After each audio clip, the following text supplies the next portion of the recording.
आंतरराज्य जनावर तस्करीचा पर्दाफाश, 60 मशीनसह कंटेनर, 3 मोबाईल जप्त तसेच 5 तस्कर ताब्यात। उत्तर प्रदेशातून यवतमाळ मार्गे हैदराबादकडे जनावरांची वाहतूक करणारा कंटेनर जिल्हा वाहतूक शाखेने मडकुणा घाटात पकडून जप्त केलाय। तसेच 5 तस्करांना यामध्ये ताब्यात घेत यवतमाळ ग्रामीण पोलीस स्टेशनला गुन्हे दाखल केले। या कारवाईमुळे आंतरराज्य जनावर तस्करीचा पर्दाफाश झाला आहे।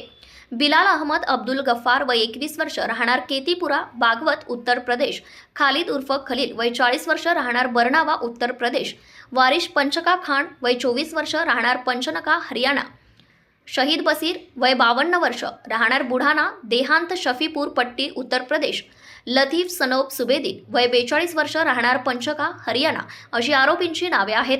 उत्तर प्रदेशातून यवतमाळ मार्गे हैदराबादकडे RJ11 GC 3031 क्रमांकाच्या कंटेनरने पार्टी म्हशीची निर्दयतेने वाहतूक होत असल्याची माहिती जिल्हा वाहतूक शाखेला मिळाली होती।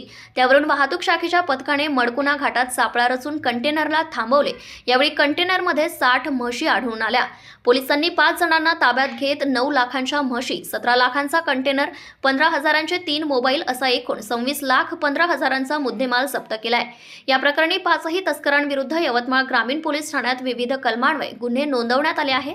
ही कारवाई पोलीस अधीक्षक डॉक्टर पवन बनसोड, अप्पर पोलीस अधीक्षक पियुष जगताप, SDPO दिनेश बैसाणे यांच्या मार्गदर्शनाखाली जिल्हा वाहतूक शाखेचे पोलीस निरीक्षक अजित राठोड, PSI साहेबराव राठोड, पोलीस हवालदार अंबादास कावरे, महेश जाधव, रवी सुरवसे, प्रदीप तांबेकर, जगदीश राठोड, किरण श्रीरामे, संदीप सरडे यांनी केली आहे।